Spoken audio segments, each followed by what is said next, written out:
All right, we are live for the Sunday market breakdown. Hello and welcome to the live stream. My name is James. I'm a Forex trader, and this is the time of the week where I go through the trades I've taken throughout the past week. So I was going to say 7 days, but obviously the markets are open only the Monday to Friday. So I share exactly what I've done during the week and why. I also run a free community called Leveled Effects. So for you guys who are totally new and you've never heard of this before, this is Leveled Effects. It's where I teach people in the classroom section exactly how I trade, my approach to the markets. It's completely beginner friendly. If you've never traded before, well done for finding me first, because I think that, I know for a fact that the people who join having no information in their heads already about trading often have a huge advantage over people who have been trading for a number of years unsuccessfully, picking up, I don't want to say bad habits, but just picking up things that haven't served them well. And also, it's not necessarily about the bad habits that they've created. It's about the negative self-talk. It's about the doubt. It's about the lack of self-belief that gets built up over time, over your confidence taking a hit each time you're unable to be consistent and make trading work for you. If you find me here today, this is your first time, I highly encourage you to check out school.com/leveledeffects. That's where the community's at. I teach the full approach to the markets. And then here, what we're doing today is basically taking the theory, and it's me showing you how I apply this in a live market over the last week. So I'm just going to give it a couple of minutes for people to arrive, fill out the comments, and that's how we do things. I love doing the live streams because it feels very real and authentic. I've done them every single week. I've not missed a single one. I think this is either the 15th or the 16th one now. So you guys can rest assured that I'm not going anywhere. I've been here the whole time teaching people this stuff. Teaching my approach to the markets takes absolutely nothing away from me as a trader. It is a time investment, but if people are going to follow what I say and actually implement what I do and what I teach people to do, then I get a positive kickback from that. Not only do I like seeing other people getting results, which sounds kind of like woo-woo and kind of, yeah, cool, James, but I also have seen a positive impact on my own trading by being as thorough and disciplined that I have been, showing up to these calls every single week. Not only do I do these calls, but I actually have a premium version of Leveled Effects, which is the group for people that want to further advance their skills and really treat this seriously. They've drawn a line in the sand and they've gone, you know what, James? I've come into the free group. I've been through the course. It makes 100% total sense. And now I just want to make sure that I've got the accountability. I want to be able to ask you questions every day. And I want you to hold my hand basically to the point where I feel confident enough to go off and do this for myself, get funded, and repeat what I've personally done for myself, which is scale to over $1 million in capital through funded accounts, as well as trade my own personal funds profitably as well alongside. So that's what I want for everybody that's in this community.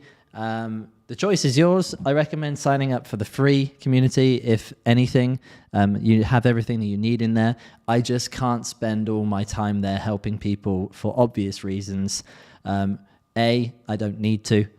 I've already done the course, so you guys can go through it. If you've got questions, it's a community. There's some really good guys in there, and they will help you out. I will try to help out wherever I can, but my full focus goes on the paid community for obvious reasons. People are paying for my attention, and they've also raised a flag and gone, James, I'm really serious about this stuff. If you help me, I promise I will follow what you do, and therefore I will become one of your funded traders. My ultimate goal over the next 12 months is to create 100 funded traders. And if you're watching this right now, I really hope that you become one of them. The choice is up to yours. Trading is a skill that anybody can learn. It's a skill that I definitely was not born with. It's a skill that I definitely did not take to immediately. I had a lot of troubles with the trading that when I started.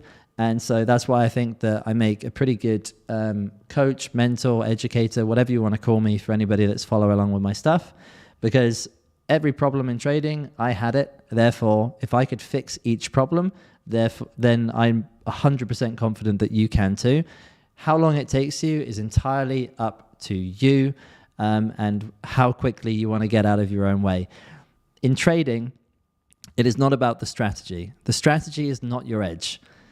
The edge is you as the trader. And you will come to realize this over time. As you progress and as you realize that it wasn't the strategy that made you successful, it was always the work that you did on yourself. So that's why I'll always say that if you come to me for help with your trading, I will not focus on the strategy. The strategy I actually trade, I don't even like calling it that. It's an approach. I approach the markets in a way that I believe that makes the most sense to me. And I'll go into exactly how I do that and how I trade on the examples from this week. But basically, I can teach you in like probably 30 seconds how I trade. I look for a strong move into a key level, and then I ride the pullback.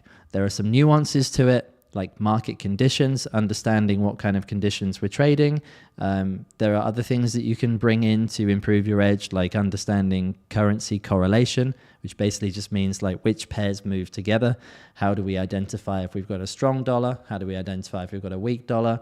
And also, what is the market driver? If you understand what the market driver, like price doesn't just go from A to B for no reason. Price always goes from A to B for some reason. Some reason is the... Like, what am I saying here? The reason price goes from one place to another is always because of something happening in the markets. And so if you understand what that is, then you can use that to your advantage to keep yourself safer in the markets. But we'll get into that. So yeah, that's leveled effects. I've got to do my spiel on it because that's the whole reason I do all this stuff. I want to be able to help more people. But the cold, hard reality is not many people know about me. And that will probably change as time goes on. I'm not in any hurry to push this out there. But if you guys have been a part of the community, I see we've got some people on the call. I'll say hello to some of you now. We've got Barry Swan, says afternoon. And I'll just read off your profile names, which may not match to your community name, I realize. We've got TH Target, afternoon. Burrito 99, hello, hi. Interested to see what trade you took on Friday. I couldn't spot any levels for Friday. Yep, so there were plenty of opportunities, the main one being Canadian dollar pairs, because we had the CAD unemployment rate. And so I'll get into that as well. What do I identify as? That's not a very good question to ask, given the times we live in. But I identify as a technical trader, but I cannot ignore fundamentals. Fundamentals, I believe, my stream quality has lowered because my internet connection is unstable. Well, guys, hopefully everything is okay and there aren't any issues with the stream. If they are, you can put them in the comments like, James, we can't hear you, blah, blah, blah. That would be terrible. But anyway, what was I saying there? About the... Completely lost my trail of thought with that. If you can hear that, that's the mosque in the background. If you hear some praying going on, I'm in Dubai, so there's plenty of that happens on the regular. But what was I just talking about then? If anyone can remind me in the comments, that would be fantastic. So you can see, like, my intelligence level is not that high, and I'm able to trade the markets. So that means that you absolutely can do this as well. Oh yeah, the CAD unemployment rate, fundamentals, technicals, got it. So I prefer technical analysis because it allows me to identify where I'm going to get into a trade, but I'm also fully aware of where the market's positioned, what sentiment is like, based on where we're at and what data releases we have coming up. Data releases are just what I call news events because it's a release of data. More often than not, everything is already priced in to the market. So when the data actually comes out, like Canadian unemployment, it's already priced in the chart. So you can kind of see what's going to happen. We had a weak Canadian dollar leading up to the news. And I'll show you this in just a second. Like, price was dropping. And then when the news came out, we were at a level and then price reacted from the level and gave me what I needed for the trade. And so, you may have heard of back testing before, where you go back in time and you try and test your strategy over a period of time that's already happened. When you do this, and when people do this, I don't think anybody takes into account data, news, right? They're purely testing this from a technical standpoint. And so my take on fundamentals, like news releases, I don't think they mean much. I just think they turbocharge the market. So imagine when there's no data, we have what I call a subdued market. The conditions are very slow. Price moves very slow from one place to the next. It's quite easy to trade, but it's very boring. When we have data, what happens is the market speeds up, but it doesn't change anything. It just speeds up the market and can sometimes mean that price goes a little bit further than it normally would. So we'll get into that as well, because the other thing I look for from the level is I want a strong move in, meaning I want price to have moved a considerable amount in a given day before hitting a level, and then I will see a pullback. If price is overextended, so we can use an indicator called average true range, which I'll get to also. If price is overextended, the likelihood of us seeing a pullback increases significantly. Therefore, that's how I have such a high hit rate with the trading that I do. People tell me that they have not seen this type of trading before. I just think you need to look a little bit harder. There are similarities to things like support and resistance. That's not how I trade. It's not support and resistance. Supply and demand, you could argue, has some similarities. But it's a pullback strategy. It's a pullback approach. And the way I like that, the reason I like that most is because I don't need to guess anything. I wait for price to move far enough in one direction to the point where it's like, well, price has really moved a long way in this direction now. It will need a pullback, because price never moves 100% in one direction the whole time. It always pulls back to grab more orders to go further or to reverse from that point.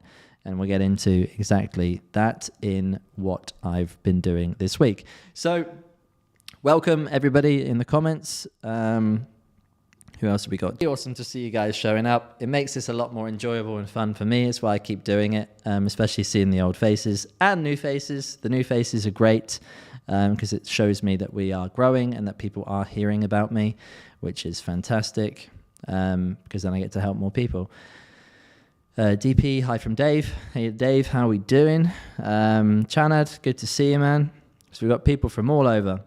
Czech Republic, Hungary, the UK, Finland, Spain, Lithuania, a whole bunch of people. Sana, hello. Lubomir, good to see you. And Merge Lab Build, but I see that's you, Jan, so good to see you. So Jan's a part of the community already, which is fantastic. If you haven't joined the community already, guys, it is school.com/leveledfx. The link is in the description below.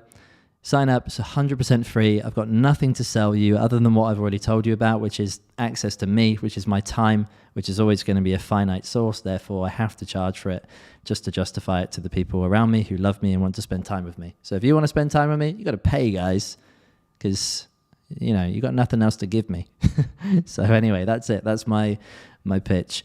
Your risk trade management is unique. Yeah, my risk trade management is negative. In most cases, a lot of people go for like a positive risk reward. They want, a 1 to 3, a 1 to 2 at least, or, even like 1 to 5 and beyond, which is beyond me.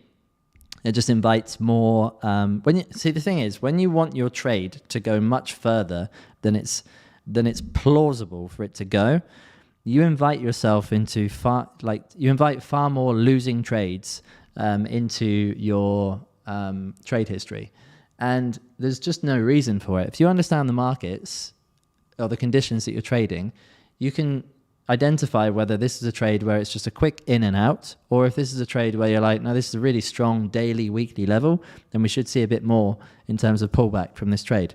But if it is just a 4-hour level in the middle of daily levels, then who are you to expect a huge pullback from that. Just identify the fact that, there's going to be a quick in and out here, and you can either think to yourself, it's not really worth my time, so I'm not going to get involved, or you can be like, I understand the market conditions, therefore I'm going to capitalize on this move. Choice is yours. Like, nobody's forcing you to take the trade. Anyway, nearly pulled my microphone off then. That wasn't cool. Guys, I am trying to be a professional, but at the same time, I struggle with technology. Technology? Can't even say the word. And the YouTube streamy thing. So this is my 15th one. You'd think I'd be better at it by now, but I still am a student of YouTube as I am a student of the markets. Right, enough waffling. I'm going to get into the trading stuff that you all came here to see. I think this is what you come to see anyway, other than hear about me and my pitch for leveled effects. But guys, if you want help, I'm here to help you. So that's why I pitch it. Like, it's my duty to deliver the message that there is salvation. If you've been struggling with trading, I am living proof that you can be borderline idiotic and make a lot of money from the markets. All right? So remember that next time you think about quitting. So this week was a very interesting week inside of leveled effects. Yes, I'm going to keep talking about it for a minute because this is, bear with me, this is relevant. Why is this relevant? Let's see.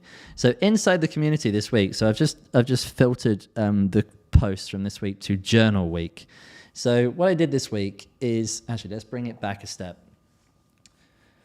One of the most important things in my trading approach is tracking what you do as a trader. If you do not track what you do not progress. You do not develop yourself as a trader. So it's very easy just to tell people, track what you're doing, but they're going to ask you how. What should I be tracking, James? Like, what is it that you're doing on a daily basis? So this is something I did in the paid group this week. Every single day, I updated what I call my daily data capture sheet, right? So what I do is I look at the economic calendar, and for those of you who don't know where to find this, I use FX Street. So fxstreet.com/economic calendar. The site is absolutely hideous. I have a love-hate relationship with it. It's very slow to load. It has lots of these annoying pop-ups that come up all the time. When I click on things, it doesn't actually work. But I do find it to be the most accurate and most reliable. I'm sure that the data that is coming up for the day is actually listed here. I've used Forex Factory in the past, and I found that it often missed things, which was quite frustrating because I'd see volatility happening in the markets and I'd be like, what? Wait, did I miss something? So yeah, what I do is I come here. Let's say it's Monday, October the 7th. And this correlates with what I wrote here. So what did we have? We had Euro retail sales, because this is the only high impact news happening that day. So we got a red indicator here to show that this is high impact news. So everything else I kind of just ignore. It does move the markets in some way or another, but I'm only interested in high impact news. And to be honest, right now, retail sales I know is not going to be that impactful on the day and how price moves, because what I can do is I can go to the history of Euro retail sales and I can go back to what happened last time and use that information in my trading today to understand what the volatility would be like. Anyway, long story short, I look at the day ahead and I'm like, okay, hardly any data. What can I expect? A slow market. So if I know that I'm going to have a slow market this week, just wanted to check I was sharing my screen there and not just talking, like I'm pointing to things and wasn't sure if it was on. So if I know that I'm going to have a slow week, then now I can adapt my trading to be slightly more aggressive because price isn't going to go quite so far. And remember, my trading style is all about a strong move into a level and then riding the pullback. So when I show you my trades this week, you will understand. So what I do, going back to the trading approach here, is I write down my expectations for the day. So I said very light economic calendar today with the exception of Euro retail sales at 1 o'clock. This is Dubai time. I'm expecting intraday levels to work well, and I'll be slightly more aggressive with my trading approach. That being said, I will be cautious about entering any Aussie dollar pairs, as I note we have the Royal Bank of Australia meeting minutes overnight. So how do I know that? Well, I just look ahead at the next day and I could see, boom, we have RBA meeting minutes. Now, it just so happens that the RBA meeting minutes are not that impactful unless the market is very sensitive at that time. Okay, so I just made a note of it because I wanted to stress to the people inside the group here that I do look ahead to the next day to ensure that if there's anything overnight like that doesn't operate in my time zone, like Australian dollar news, New Zealand dollar news, even Chinese data news, although I don't pay much attention to that, but yen news I do. So all of these things usually happen when I'm asleep. So I've got to be aware of them in case I'm just, jumping into trades that I have planned, but that could screw me up if I don't know that these data releases are happening. So remember, I do not worry about data. I'm still going to enter trades, but when the data is there, it may alter the levels that I choose to take, because if price is going to be more volatile, it means that the level that I have allocated on my chart may be smashed through. And then what we'll see is that the level above will be the one that works. So when it's more volatile, I will usually wait for the level above. And that's served me well. If I miss a trade because I'm being too defensive about it, so be it. I know that from my own journaling and tracking of trades that I'd much rather be safe than be aggressive when it's a time to be defensive. So anyway, then at the end of the day, what I do is I write what actually happened. So as expected, the market was subdued. Many intraday levels worked, especially outside of average true range, which we'll get into in a sec. I had no trades all day until 5 p.m. Okay, now why did I write this? Because if you're new to trading and you have expectations that, okay, it's 9 a.m., let's get to work, let's find a trade to enter. That's not how trading works, right? So I think it's key to remember that sometimes you're not going to have any trades. So I had no trades all day until 5 p.m. Dubai time again. So this is like 2 p.m. or the start of the New York session. So still well within like volatile, high volume sessions, where I took a buy on pound Swiss. Then at 9 p.m, New Zealand dollar had hit a level already, but at this time began pulling back. This created what I wanted to see for both Euro New Zealand sell and New Zealand Swiss buy. New Zealand being my preference, as we had Aussie dollar data overnight, in brackets, the Royal Bank of Australia's minutes. Right? So hopefully that makes sense. And I'll show you exactly how these trades played out in a sec. But it's important that I show you this part of what I do, because I know for a fact that there's people in here that were like, yeah, I joke about it because it does seem silly to me, but I know also the importance of like seeing what a profitable trader does and realizing that it's actually not that complicated if you just follow the process. The problem is that we get inside our own heads and we screw everything up ourselves. If you just follow a simple process, trading can actually be quite simple. It's just all the stuff that we say in our heads to ourselves. So I combine this process, which is kind of like what I call market expectations. I also make note of which trades I took that day as well. That also just helps me with like when I come to do my review at the end of the week. It also helps me when I'm coming back and talking to you guys about what I did this week, and then actually pairing this with what my expectations were versus what actually happened. Like I have a narrative of the week and I know what the market did last week on every single day. Was I in front of the charts all day, every day? No. In fact, I was barely on the charts last week. I was out pretty much every day doing errands and running around doing various administrative things that I needed to do here in Dubai. So yeah, that's part one. Part two is the trade tracker. All right. This is a very simple spreadsheet. And why I kind of laugh is because most of the videos that I posted this week were simply like the members watching me fill out a Google spreadsheet, which I would imagine is more boring than watching paint dry. But again, going back to it, the feedback has been that it's just nice to see exactly what my process is and how I do it and what I do exactly each morning before the market opens. So I don't take a trade unless I've planned it. How I identify whether or not I've planned it is whether or not it's in this sheet. If it's not in this sheet, I haven't planned it, therefore I can't take it. Does that make sense? So if you haven't filled out your trade tracker at the beginning of the day, you don't have any permission to be taking a trade. Now, I don't put every single level that I see on my chart, and I'll show you my charts for the very first time in this live stream, which is now 27 minutes into, but I do want to change this one up a little bit because rather than just jumping into my trades and taking you through them, which I do every single week, I really want to, we're on CAD Swiss, whatever. Anyway, we'll get to these. So what was I trying to show there?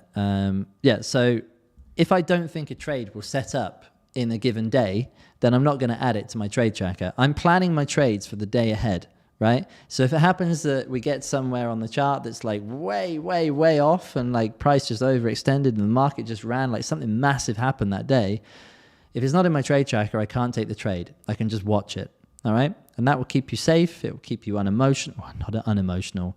You will always be emotional in trading because you're a human being. Anyone that tells you that you need to be robotic, forget about it. It's not how trading works. DP, can the data capture be done at the weekend without distraction of the live market? The data capture, yes, it can. But think of it like this. Let's say, let me give you an example. Let's go with, for example, on Tuesday, I was very aware that New Zealand dollar, we had the interest rate decision overnight for New Zealand dollar. So then on Wednesday, I said, overnight, we've had the Royal Bank of New Zealand interest rate decision. I was expecting volatility on New Zealand dollar pairs, and my bias was towards New Zealand dollar weakness initially, and then a recovery that would probably take place over the following days. That's what we've seen, right? So I couldn't really plan my Wednesday on the weekend, not having seen what happened on Monday and Tuesday, if that makes sense. So you can absolutely get ahead by planning Sunday, and you can have all your sheets ready if that's the way you want to do it. And look, guys, you do not need to use a Google document or a Google spreadsheet to do this. You can do it however which way you want. I just put together a process that people could follow inside the community. I personally prefer to use Notion. Notion costs me $10 a month. I don't feel like people should join this community for me to just promote other softwares that they need to go and buy if they don't actually need to go and buy them. The trade tracker is more than enough for people to be getting on with, and the daily data capture sheet is to build your habit of checking the economic calendar and having some kind of expectation for what type of market conditions you're going to see in a given day. Okay, so it's really important just to remember that that's why we're doing this. We're not just filling this stuff out for like no reason at all. It has a very direct impact on your development as a trader. Because if you do this for 3 weeks in a row, you'll be better than 90% of people who have attempted to trade. I guarantee you. Because not only will you have been applying discipline, which is like, you cannot trade the market unless you've planned the trade. So if you plan the trade, you can take the trade in the live market, but not before. So hopefully that makes sense. I want to try and slow you guys down so you start doing your thinking in the morning, and then once you get your alert that goes off on TradingView, you can decide whether or not you're going to execute on the trade. In the beginning, I would just execute on every trade that you've planned and keep your position size very small, just so that you can be involved in each trade and then mark up what actually happens. At the end of this, we also have like whether or not we had a lot of drawdown from a trade and what the maximum potential move was from the trade. So we're working out like what to expect. The other thing that I will also begin adding to this for members in here will be like things about market conditions. I've made some moves towards this week. This is something I do now. I mean, you have to bear in mind that I've been trading now for the last 5 years, seriously. I'd say 18 months, if not 2 of those years were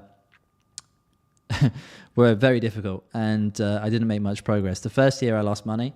The second year I was just frustrated being a break-even trader. I would win some, give back some, win some, give back some, win some, give back some, and get nowhere with it. And it wasn't until I used everything that I share with Level of X community and what I'm doing on this live stream, when I started putting into practice these things, this is when I saw exponential growth. Like the trades that I was entering, like I was doing crazy stuff. Like I would enter trades that were not even part of my plan, right? And then when I actually took the time to do a trade review, which I go on about a lot in the community, First time I did a trade review, I think I reviewed like 3 months of trades. And this was in the first year. Like 80% of my trades were not even part of my trading plan. And of the 20% of trades that were part of my trading plan, 90% of them worked. So it became very obvious to me that there is a huge benefit to tracking and looking at data. So you can look back and go, okay, now I can see how stupid I was doing all of these things that were not part of the plan. And I can use that and take that, move forward with that, and have that give me a boost in confidence, even though I feel like shit because I'm like, all I've done is lost money. But now I can actually feel a little bit better about myself because I just found something out from my data. Like I just got a return on my investment. And that's how I look at it. So I lost money, but I collected the data. Therefore, the only way I can get a return on that investment, or the money I lost, if you want to look at it that way, but I don't recommend it, is to capture the data, learn from it, move forward. So anyway, that's what I do. In here, purple is something I'm waiting on. Red is a failed level. And green is a level that worked, which gave a pullback. Trade taken is selected here from the week. So there's a lot of stuff I'm still waiting on. Most of my levels work because it has a high hit rate, right? And people think I'm talking shit when I say that. But like, guys, just join school.com/leveledeffects, join the community, go through what I do, go through the classroom. It's 100% free to learn, and do this exercise for yourself. This is the confidence building exercise. You don't need to go in hot and be like, tiptoe around the fact of like, I'm another guy that you think may be trying to sell you a course. That is not me. The course is free. If you want my help, you want extra, guidance and daily support on this, you will pay me for my time. That's it. Which I think is extremely reasonable. But for everything else, you can go and do this for free. So go and do it and see that like what I'm telling you is legit. I show up here every week and take you through the same bloody trades. Like there's nothing difficult about this. The problem is all the other stuff that's out there that's confused you, that's put you through a bad experience, that's either affected your confidence or your belief that any of this is even possible. Trading is hard to learn because we're humans, and there's a lot of things in here that we have to overcome. But it is the easiest way to make money in the world, in my opinion. And I've made money in other ways, but trading is one of the hardest things to learn because as humans, the markets they just poke us in every pain area possible. But it just shows us where we need to grow as people. And so when you actually do the work on yourself, which is like just learning through the journaling process of like whether you followed your plan. Oh, another week I didn't follow my plan. Why? Why have you not followed your plan this week? Do you want to be a successful trader? So follow your plan. Charlie Munger, Warren Buffett's business partner, he likes the idea of, I forget what the term he gives it now, because like I said, I'm not that smart.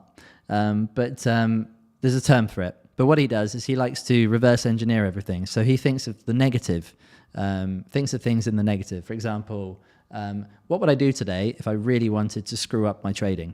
I would wake up late. I wouldn't plan my trades. I would enter the market at random times. I would increase my position sizes. I would lower them at random times. All these things, that's what you do to be unsuccessful at trading. So then what you do is you take that list and you write the opposite of each one, and then you do that, which sounds very simple and almost stupid, but it works because trading is very simple. You just need to get out of your own way. And when you do, you'll be like, really? That's all I needed to do. Yeah. Yep. I had that realization as well. So anyway, that's the trade tracker. I write down which trades I take. I don't take every level because sometimes I'm asleep. I mean, you got to give me that, right? We all need to go to bed and sleep at some point. So when I am asleep, I can't take the level, and you will see often that a lot of the levels that do get hit are from currency pairs that are far, far away from where I am. New Zealand dollar, Aussie dollar, yen, etc. But if I am awake, I will take the trade unless I invalidate it, which I have done on some occasions here. Okay, so anyway, that's the trade tracker. That's how it works. I hope that was somewhat insightful.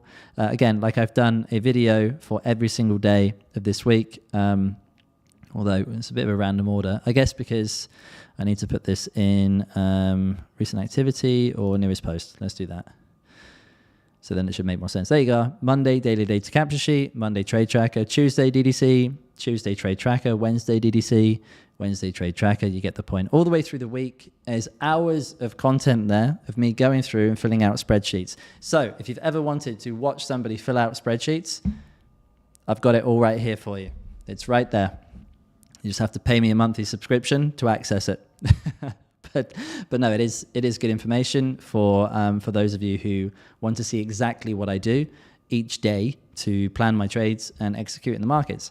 So that's that. Now let's do the normal thing. So usually I have Notion open like this. As I said, I like to use Notion. It is my thing that I use for everything. It was a really quiet week this week, very, very subdued every single day. I could take you through each one of my daily data capture sheets, but that would make the video extremely long. I do only allocate 1 hour for these, but we may go over, and if we do, so be it. Let me know in the comments if this is actually valuable and you've learned something, because then I can keep going without worrying that I'm going to bore you.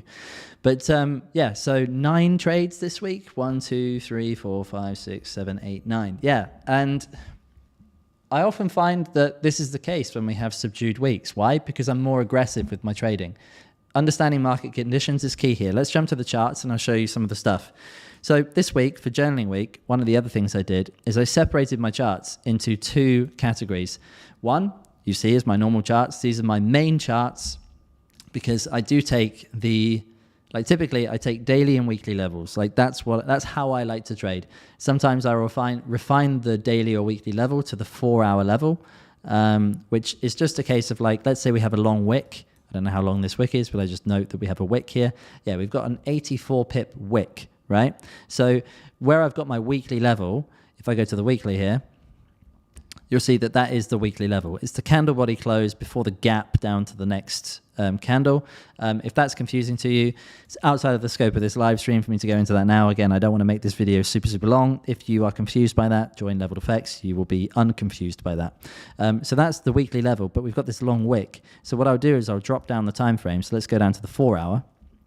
I'll find that same wick, which is up here. And of course, this is going to be an example where price does not let me have a refinement, but already on the 4-hour you can see I could put a refinement here. It's the candle body close, but what do I do there? I only save myself 10 pips. It's not enough.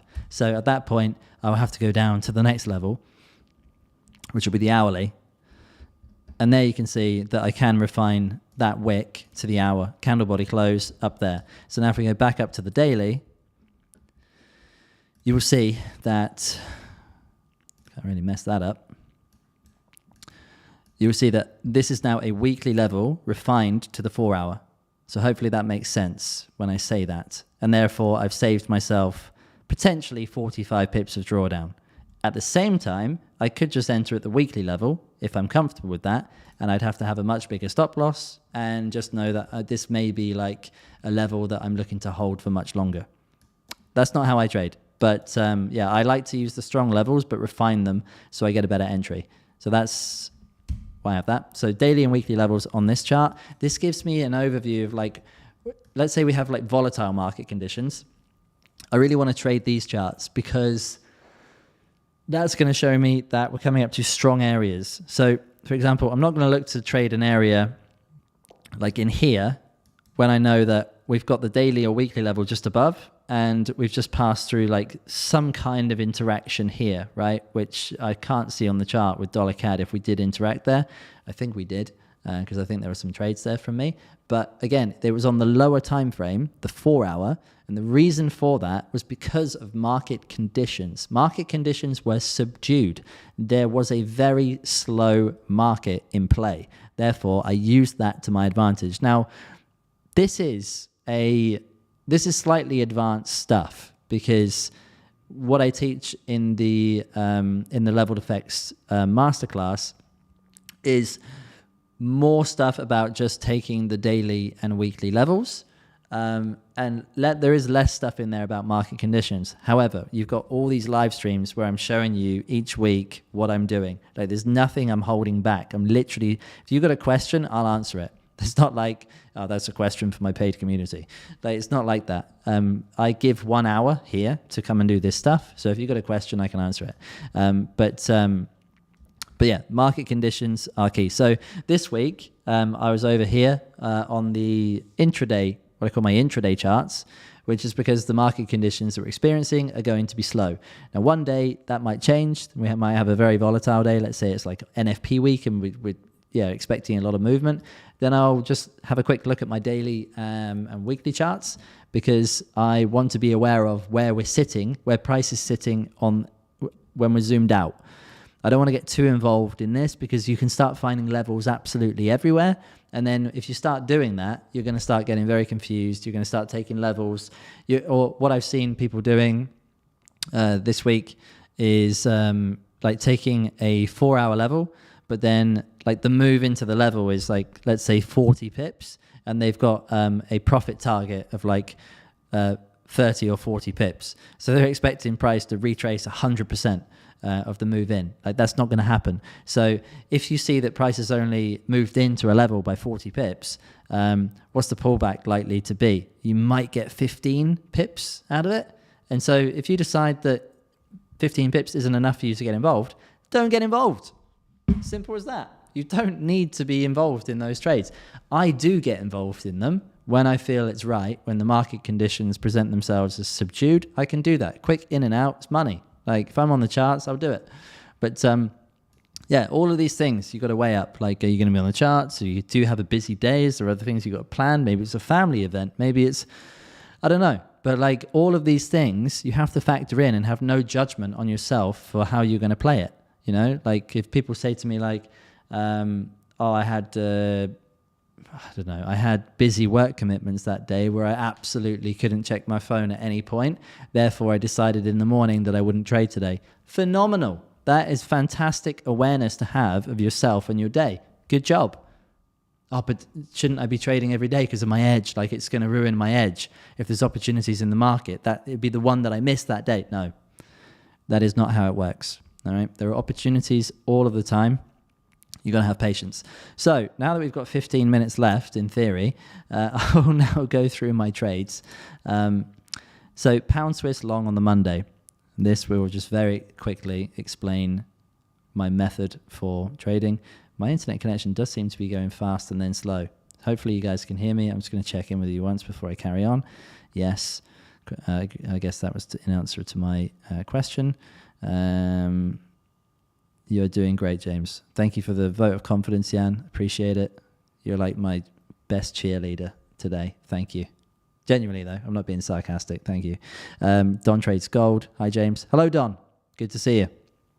Can the data capture be done at the weekend? I've already read that one. God, come on, James. You should be better by now.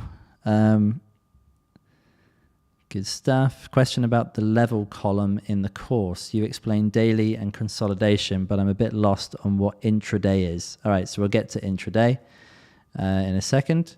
But real quick, a daily level is something that you can see on the daily chart. An intraday level is something, if you're on the daily chart, it is not visible. But if you're on the 4-hour chart, it is. Hopefully that makes sense. If it doesn't, I can clarify more.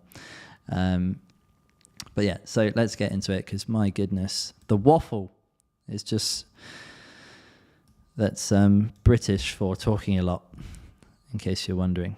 So pound Swiss, I'm just going to go and put a random level on the chart here.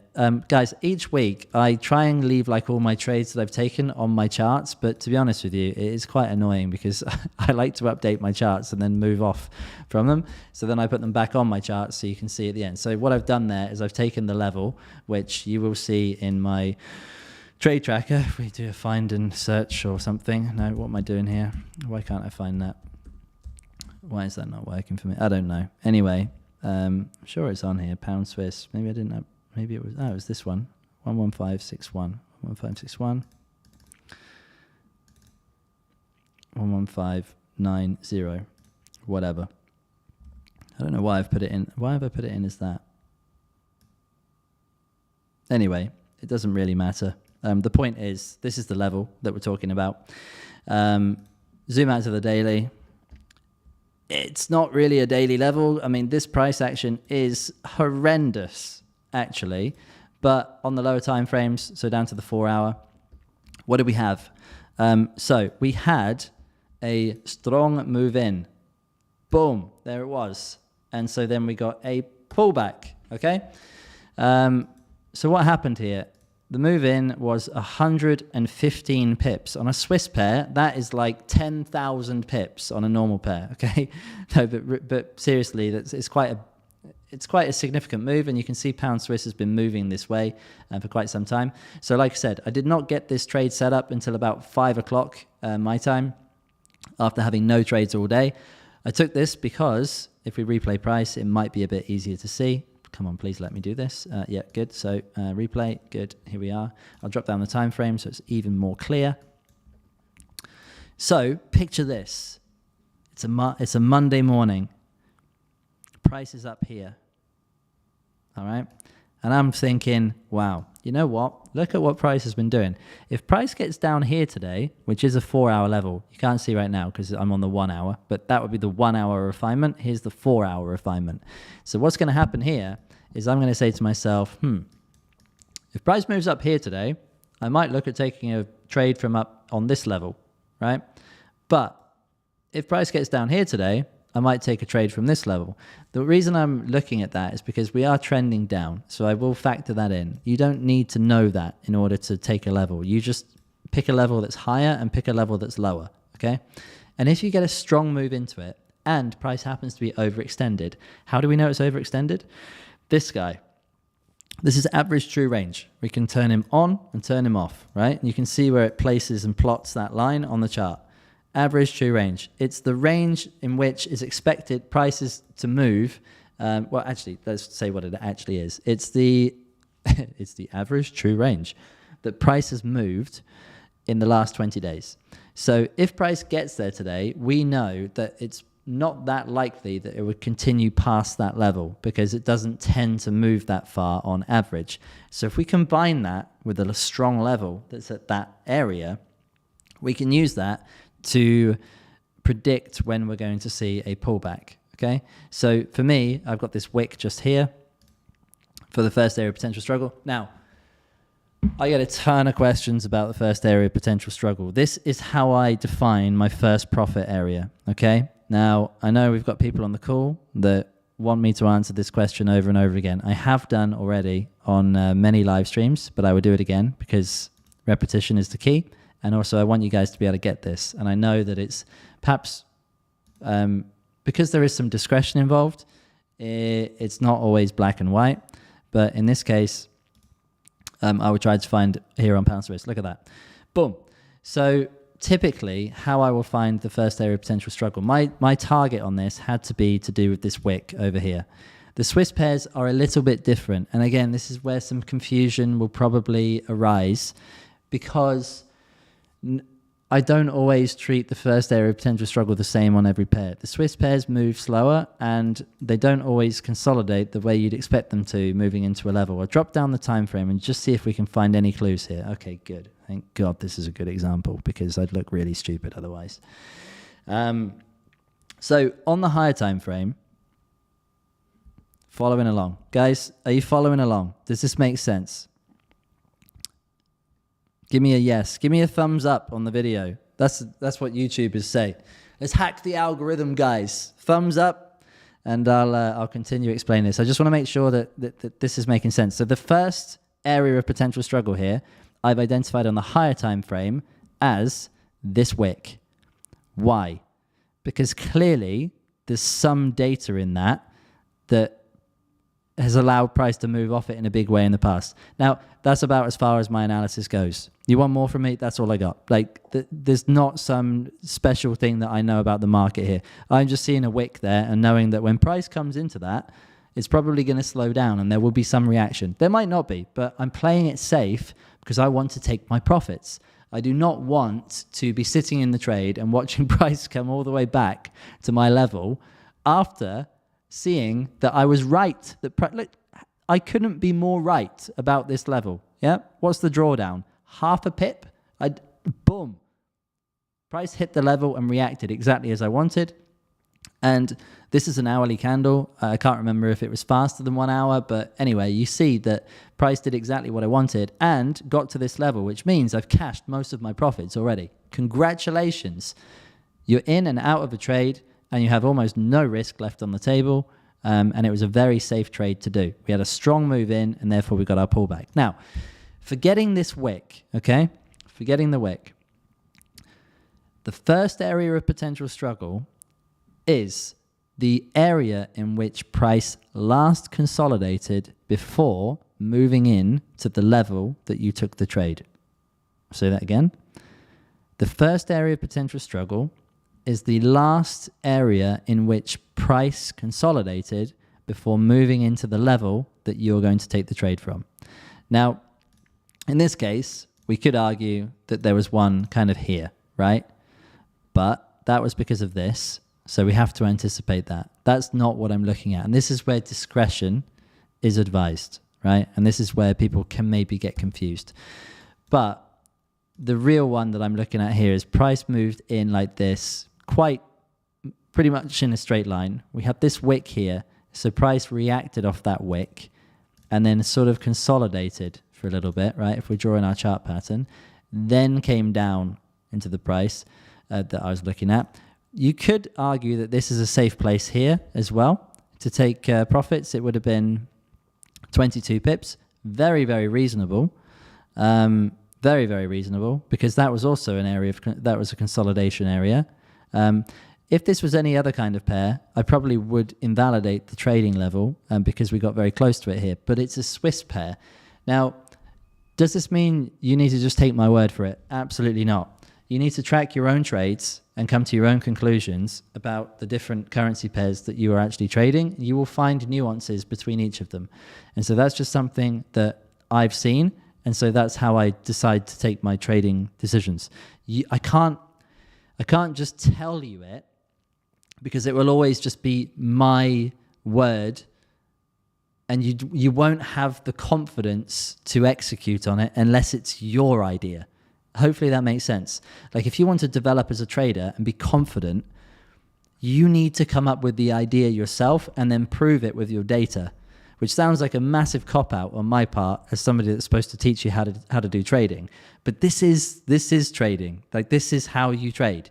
You journal and you track and then you alter what you do based on what you learn. That's it. So that's why I think the industry, the trading industry, the education space is kind of screwed because even if you learn a strategy from someone else, you cannot just then take it and go and trade because you won't have the confidence. Trading is a mental game. And so you could take another strategy, but you would have to journal you either back testing it or live testing it for several months before you could actually really increase your lot sizes and start going with it. Hopefully that makes sense because this is a huge part of trading, building that confidence. So anyway, first area of potential struggle, the last area of consolidation before price moves into the level that you decide to take. Does that make sense? Or is it still unclear what the first area of potential struggle is? It's the first area in which price is going to struggle. And so we're identifying it on the basis that that's where price consolidated. Therefore, when price arrives back at it, it will most likely struggle again. We good on that? Just reading the comments. Yes, yes, yes. Abdul Khan puts a person, turquoise, waving person, turquoise, waving person, turquoise. Okay. Makes sense. Thank you. Good. Okay, good. Because there's a massive area of confusion, I think, which is my fault because this is my shizzle, right? I'm the one telling you about first area of potential struggle. So if I haven't explained it very well, then I'm doing a bad job. So if there's anything I can do to bring more clarity to that, then please do let me know. Like genuinely, I want to make it as clear as possible. But just know that there's always going to be discretion involved in everything that you do in trading. The market is never going to be perfect, and price is never going to be perfect. And so you just need to have logical reasons for for executing the trades that you execute. And as long as you follow that, you will stay mentally sane. And if you track it and it goes wrong, you can learn from it. If you track it and it goes right, that's one in the bag for your confidence level. And you can also, just build on that so that you execute fearlessly moving forward into the future. Yes. Awesome. Especially Sana, I know you had that question for a long time, and that is it. So just be aware with the first area of potential struggle that you have to consider market conditions. So sometimes the first area of potential struggle on a given currency pair might be 50 or 60 pips away. Oftentimes it might be 10. All right. If it's 10 and you don't want 10, then don't take it. That's it. Okay, good. Right, I'm going to blast through my trades now because, Euro New Zealand short. And what I'll do here on pound Swiss, I'm already completely bollocksing myself for the timing on this live stream. I realize. Apologies to anybody that actually allocated an hour. I'm still working on my timing of this stuff.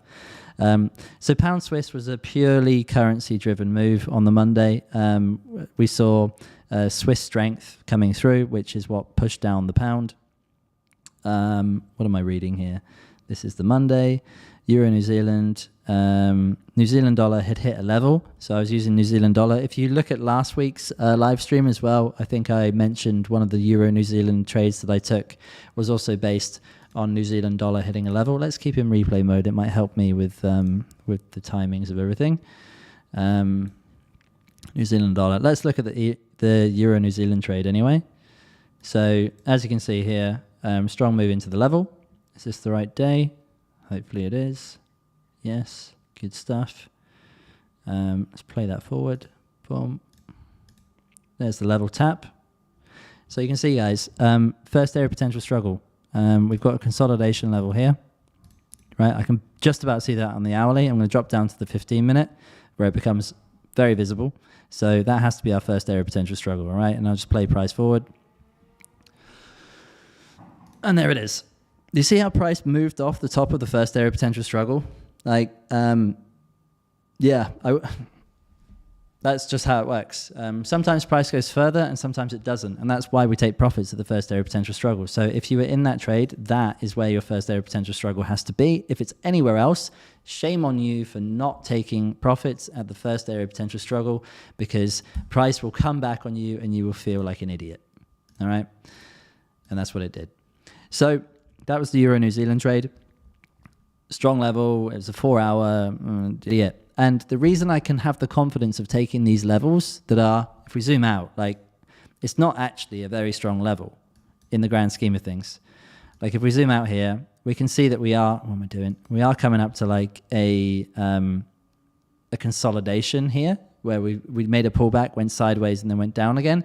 But why this level? Why not this level? Why not this level? Why not this level? Well, just context, right? Average true range was breached. Excuse me. And I'm not expecting price to go any further for that day because of the move that we've already seen. So price will most likely pull back before we see it go higher again. And it's that we're riding. So we're not expecting price to come up to our trade and then we're going to get a massive trade out of this. No, we have to be realistic, which is why we take our profits at the first area of potential struggle. Hopefully that makes sense. It will make sense more and more as you watch price work off your level and then go completely back to your entry and then hit your stop loss. That's why we do it. It's very important. You can be the best analyst, you're the best person at executing trades at the right spot. But if you're being dishonest with yourself about where you're seeing that first area of potential struggle, you will also fail as a trader. Actually, that's quite dramatic. You will lose that trade. Let's draw the line there. You will not fail as a trader. You will fail as a trader if you do not learn the lesson. But that is one that you absolutely need to learn in order to progress. So anyway, that was the Euro New Zealand trade. New Zealand Swiss was also on the same day. It was also New Zealand driven, same kind of play. call it aggressive. I don't think so. This was it here. It was pretty beautiful, actually. I think it was actually a daily level. It's in my tracker. Kind of a daily level. But again, if you zoom out and you say, like, well, why would you take a trade there from the daily? Well, you probably wouldn't. Like, it's not that clear. But again, conditions were subdued. We had very calm market. And therefore, when price came into the level, the New Zealand dollar had been on the back foot all day, right? It had been selling off all bloody day. So if we go down to the 1 hour chart, might be a bit clearer. Price was coming down, down, down, down, down. We look to have had a consolidation here. I think that was around about 24 pips. Just going to see if there were any other clues here. And it's actually good that like I don't have the trade marked up from exactly where I had before, because I can go ahead and plot it. There's nothing to the left that's obvious, to be perfectly honest. But going down to the 1 hour to find the first area of potential struggle, there's clearly an interaction here about something. I don't know what. It's not that clear on the 1 hour. Let's go to the 15. Again, not really either. Not really that visible there. But when we came in, I suppose we have to like consider that there was a reaction. That's the consolidation. Go to the 5 minute.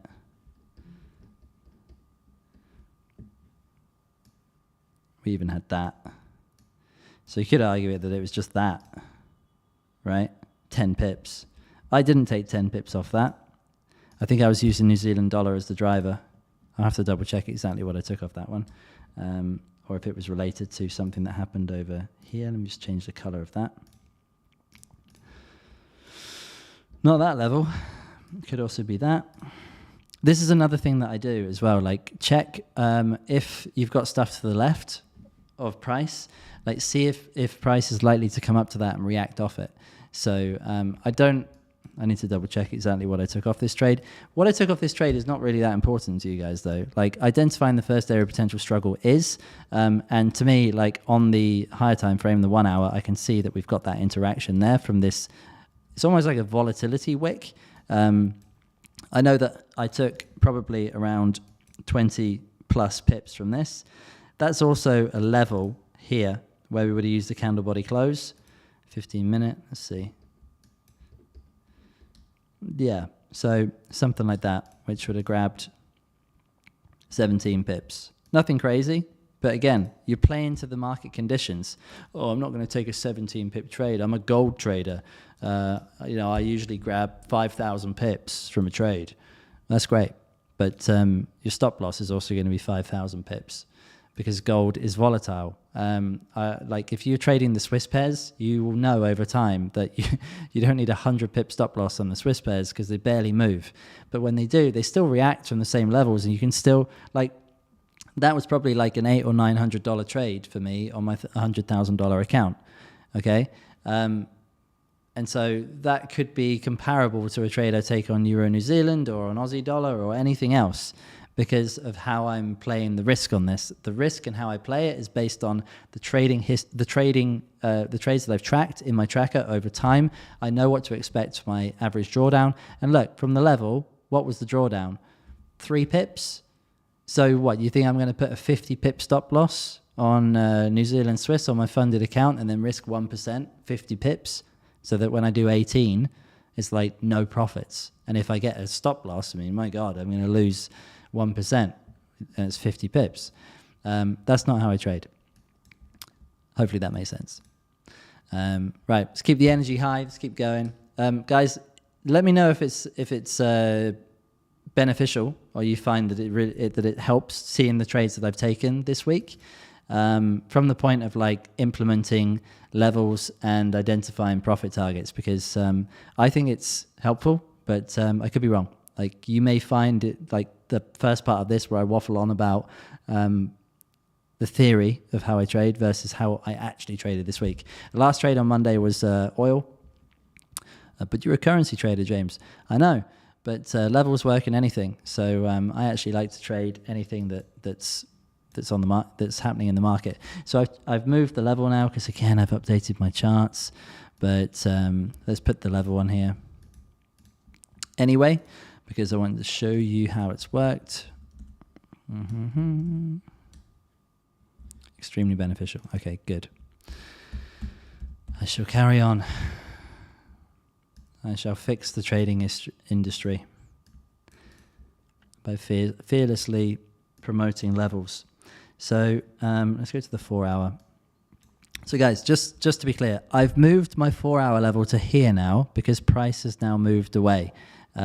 So that's why the entry does no longer align with the level. But the level I would have been looking at the time would have been this one over here. Right? Am I on the 4 hour? I am on the 4 hour. So then I've entered the trade just ahead here on oil. So I'm not missed on the spread. And then I've updated that afterwards. So first area of potential struggle, I'm identifying on oil as the last consolidation before the move up. That has to be this guy here. Right, so if we drop down the time frames, it's pretty clear that there was a pullback here, right? So therefore that has to be sort of like the first area of potential struggle for price here. So that's what we've done with that oil trade. Also, like, you will get a gauge for how far and how volatile certain instruments are. I know when oil gets a move on, it can really move quite quickly as well. The same thing with the yen pairs, the same way with gold, with silver. These are more volatile pairs. Euro New Zealand, Aussie New Zealand, Pound New Zealand, Pound Aussie, they can also be quite volatile. So that was the reason for the trade on oil that day. Nice strong move into it. Yeah, so that was a nice closeout to Monday. Just one trade on Tuesday. This was a real aggressive, well, I don't even like calling it aggressive. Okay, it's aggressive compared to other, to trading the higher time frames, I would say. So let's just go and randomly plot this, not that one. Let's randomly plot this dollar CAD trade on the chart, and then let's remind ourselves why we took that. So it was a dollar CAD short on Tuesday, 13672. So I'll just go ahead and change the coordinates like this. No, that's not helpful. No, that's not helpful. 3762, there we are. And we can see that there's a level there. And it's from this.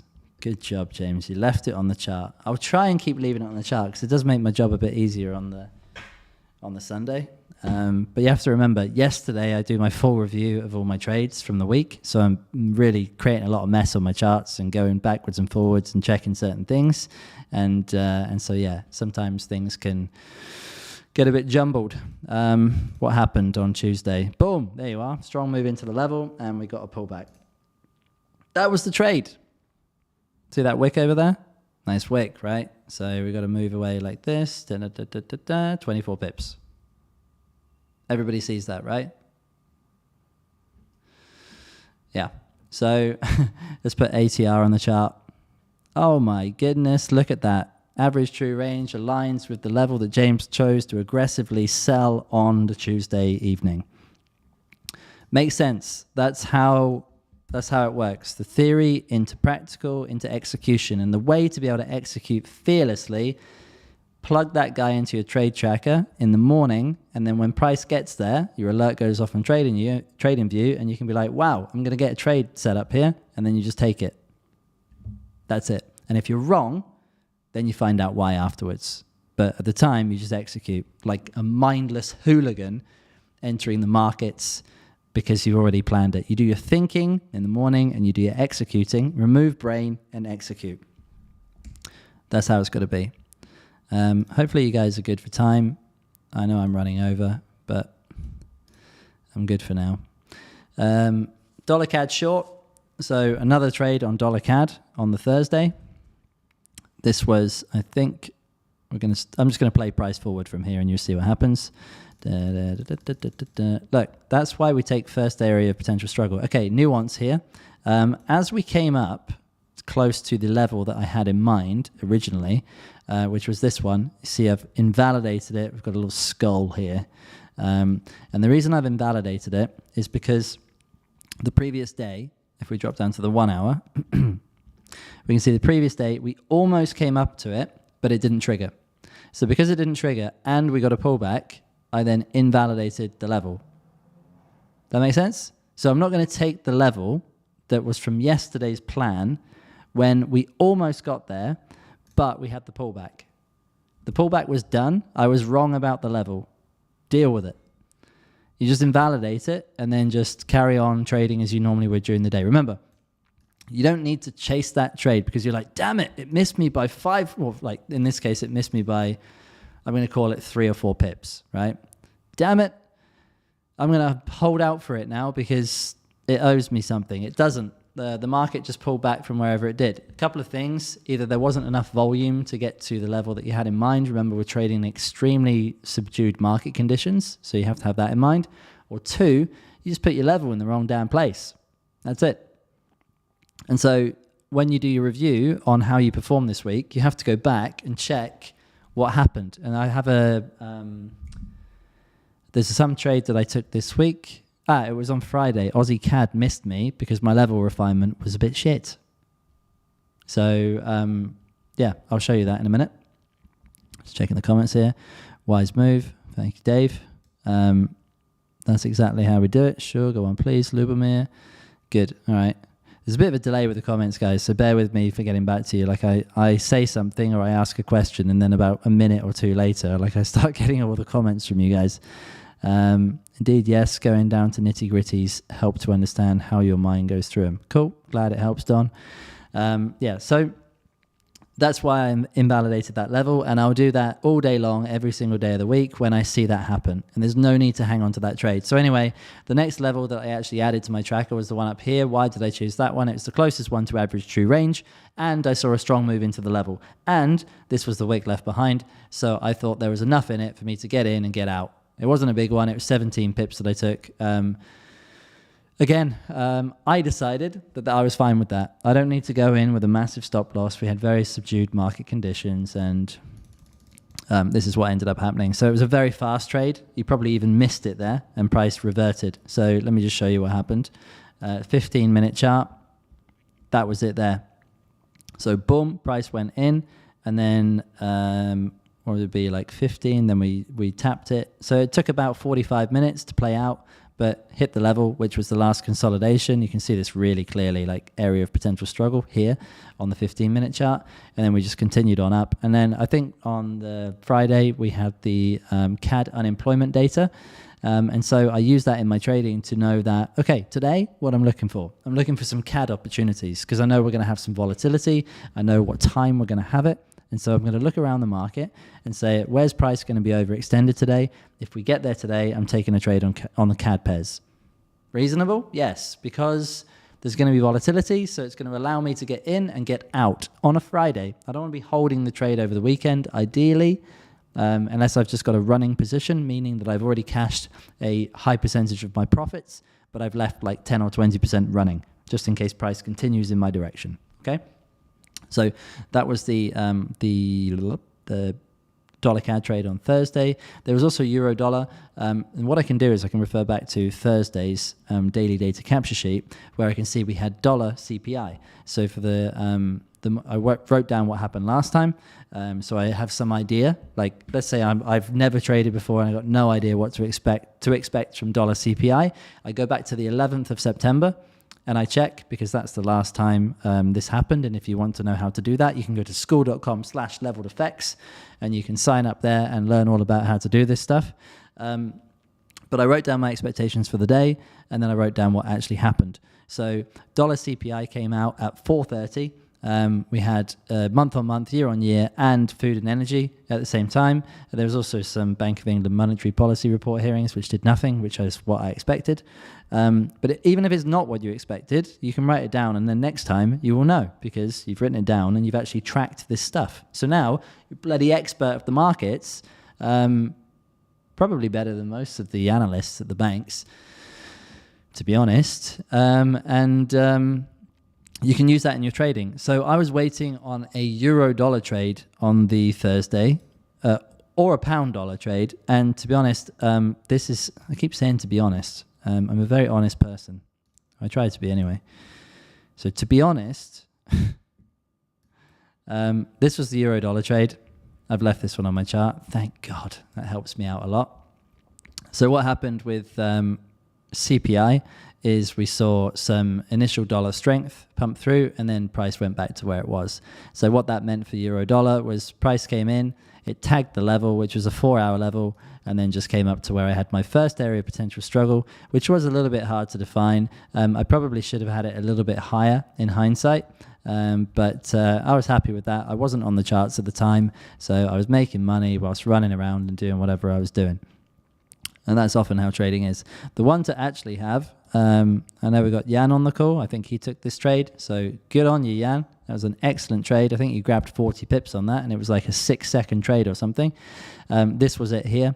So I invalidated this level, and the reason I invalidated it was because we were quite close to it. So opening the day here, we only needed to drop about 40 pips into the level with what could be a potentially high impact, volatile data release. It's the dollar CPI. So I know from my previous experience trading this data release that it can move quite far, and we were well inside average true range, meaning that price was not overextended. However, what can James learn from this experience? Well, zoom out, James. All right, so what do we got?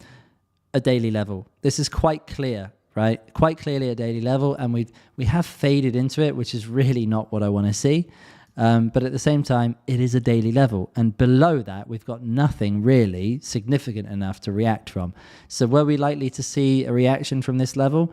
Well, looking back and zooming out, actually, yes. So it did give quite a decent amount. On the 15-minute chart, might even see it a bit better. But it was literally this spike, this spiky candle here, this green one. So CPI, boom, tagged the level, and boom, tagged the profit. That's it. So I missed that one, but members of Leveled Effects didn't. So, you can always be, and I'm always open to anyone, and this will quite potentially happen. Like, people will become better traders than me because, as I said, I struggle with this stuff, but if I can do it, you can definitely do it. So my trade on that was euro dollar. It was for the exact same reasons. It was a dollar pair. The one to watch on that as well was the dollar index. If you want to see any of how I see these correlations or work them out, there's a ton of videos going back. I know people have watched every single Sunday market breakdown, or some people have watched every Sunday market breakdown I've done, which is hours and hours of content. I'm sure there'll be something clever I said in some of those things. It does happen occasionally, and you will find out how I do what I do from that. So just keeping an eye on time here. This is probably going to be my longest ever video, which is ridiculous because I planned for it to be the shortest. It's always the way. Euro CAD short on Friday. So yeah, let's just do the Friday trades now. So Friday, what are we looking at? Because what I'm trying to do in this live stream is share with you like why I look at certain currencies in a given day when I've planned my day based on what's going to happen on the economic calendar. Hopefully that makes sense. So I know that we've got CAD net change in employment and CAD unemployment rate coming up Friday, 4:30. Dubai, GMT plus your time zone, it's whatever time it is. I'm going to expect volatility. So my expectations for the day, which I shared with the group, again, in Leveled Effects, the paid group, I journaled this every single day. It's literally in this video, I talk about it. Okay? So I recapped what happened yesterday. In the video, I talk about what I'm looking for today. Everybody says that's great. And then the next one, I do the trade tracker. This video was so long, I couldn't even upload it to Loom. I had to upload it to Vimeo. Yeah, so people know what they're in for. Netflix time, they know it's a long one. But at the same time, it's there's some good stuff in there. So feedback's been good. That's my point. Let's get back into it. So what am I looking for? I'm looking for opportunities on the Canadian pairs, okay? Because I know that's coming up. We've also got dollar PPI at the same time, which is always funny to say, PPI. Yeah, and it's thrown in with the Canadian dollar stuff. So, but really, I was looking for Canadian dollar ideas. So we had Euro CAD, and I'll show you that. What now? So 4:30. Here's what happened with Euro CAD. All right. So the previous day, we came up and just missed the level that I had planned here. but we moved away by about 52 pips, which was quite significant and made it quite messy, like moving up into this level. I decided to hold this level, knowing that average true range was about 18 pips above it, which is fine for me to anticipate some drawdown. We didn't actually really get any. We had about 10 pips of drawdown. I drew out a red zone here, which is a sell zone for me, which basically became the top. Let's go to the 4 hour. It might be a bit easier on my chart. Okay, so check it out. So the top of these wicks is what is the top of this zone. Okay, and as you can see here, we did just wick above it and then we pulled away. But the actual move that I took was just before that. And then held the runner. So the move that we actually saw at 4:30, so this was the EuroCAD unemployment rate. It came out and we got some Canadian dollar strength. Interestingly, what I said here, CAD pairs on the employment day. We also have dollar PPI at the time, but last time this was quite low impact. Yeah, so I was focusing more on the CAD move. And then EuroCAD dropped 60 pips and it was a nice trade. That was it. So first area of potential struggle on this, because it was the unemployment rate, it had to be just here, where we'd had that consolidation, just right here. And so, yeah. And then equally at the same time, what I also want to show you is often what I look to is when I'm looking at any currency pair, I looked at the dollar version of it as sort of the driver, like... So with dollar CAD, we also came up, tapped this level just above, and then made a pullback. It looks a bit messy now with all this other stuff in my chart, but I can actually go ahead and get rid of that now because it's all updated and I've shown you guys already. But as you can see here, like if you'd taken that level above, which was close to ATR, boom, you would have got a nice pullback on that. So what fuels that is by looking at the economic calendar and going, I know that we're going to have volatility on the Canadian dollar today, so I'm going to pick a level that's near enough that I think we'll get tapped into, and then we'll see a nice, strong move away from it, and it will happen very quickly because fundamentals just turbocharge what's happening in the market. So that was the EuroCAD trade, and at the same time, I actually had a CAD Swiss trade. So CAD Swiss, this, again, it's a Swiss pair.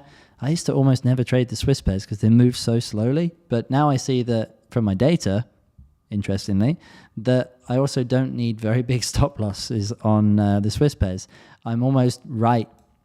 I think on the Swiss pairs, I have 100% hit rate in the last 4 months, I believe.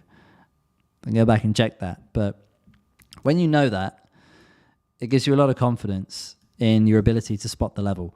So with this, we came down very close to hitting the level the previous day on average true range. Then the next day opened and average true range was lower. But I didn't worry about that too much because I knew that we had I knew that we had the Canadian dollar data coming out. And I think that's what price was working and waiting for. We didn't see a move away from this previous day. So the pullback hadn't happened in my mind. Therefore, I kept the level on as valid in the case of CAD Swiss because I know it is a slow moving pair. And I know that if it wants to go lower, it's going to want to pull back more than 10 pips before it cannot give itself permission to move lower. That's my theory based on what I've seen and what I've tracked and recovered as my the data that I've collected myself. And that's why I say, like, you guys have got to do this work yourself. Otherwise, you cannot have the confidence that I have in taking these trades. It's not something that's difficult to acquire. You just have to do it yourself. You can't just have me tell you a thing because it just doesn't work like that. You won't be confident. Just know, well, James said this, and then you'll always rely on James. And James does not need you to rely on him because you can do this yourself. You don't need anything from me. There's the free course in Leveled FX. That's school.com/leveledfx. The link is in the description for anybody watching this who hasn't yet joined the group. If you haven't, you must be mad. There's people getting really good results. But really, like, it's at least check it out. But come at it with a fresh mind and forget everything you've ever thought you knew about trading.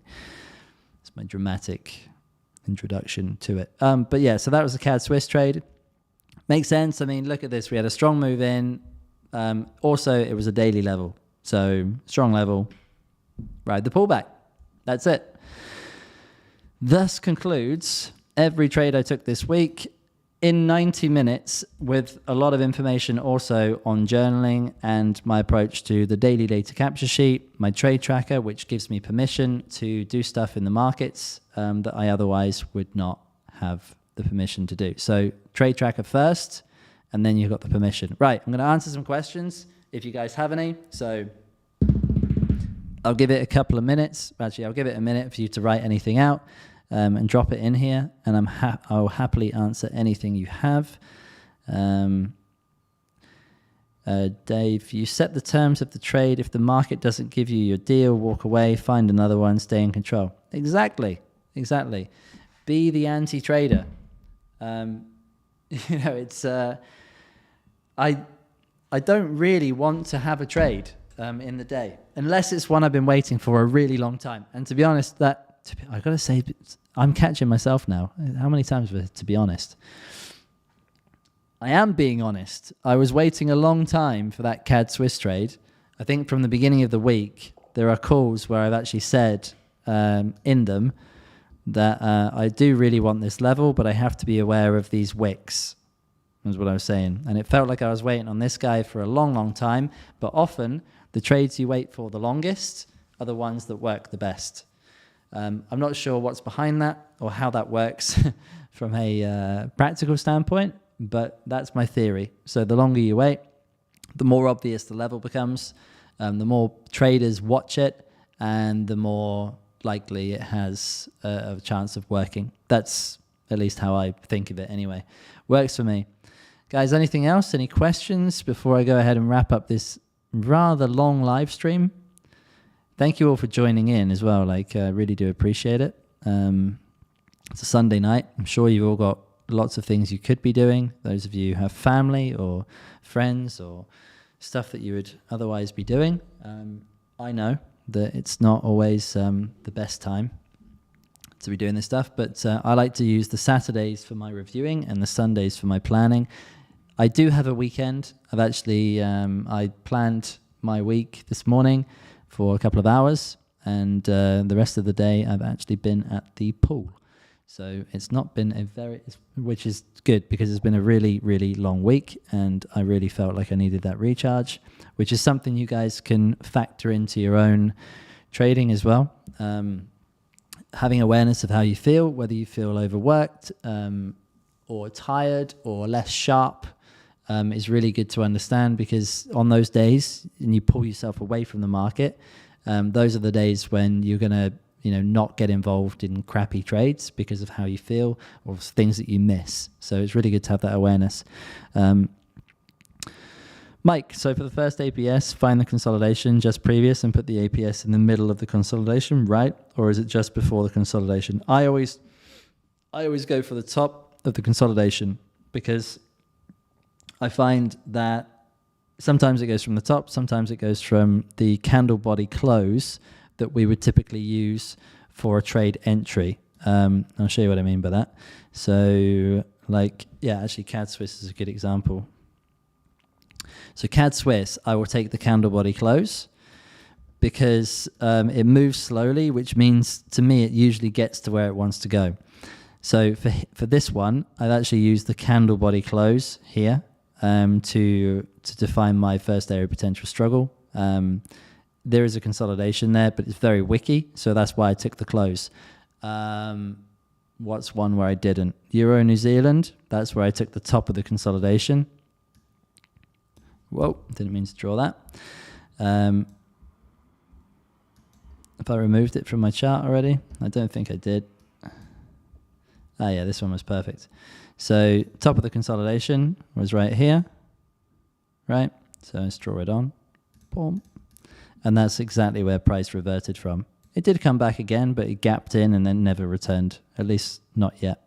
So that's why I always opt for the top, because that way you're going to be taking more profits well, you're going to be having more successful trades. That's why your hit rate's going to be very high. And you can always leave a running position if you feel that that's a reversal point for the trade. I will typically only do that on daily and weekly levels. If I'm just trading aggressively on the intraday key levels, I'm not going to leave a running position because I do not believe price is done. It's still continuing on up. So there's no point in me keeping 20% on the trade. Hopefully that makes sense. Yeah, good. Anyway, cool, guys. If there's no more questions, thank you so much for joining this Sunday market breakdown. I really do appreciate it. Hopefully the content here was valuable today. And yeah, if you wouldn't mind, appreciate it if you could give the video a like, thumbs up if you haven't done already. And if you haven't already subscribed, make sure you do that because I do these every single week and I don't plan on stopping anytime soon. So on that note, guys, have a phenomenal rest of your Sunday, whether it's morning, evening, or some other time. And I will see you in the next one. Take care, guys.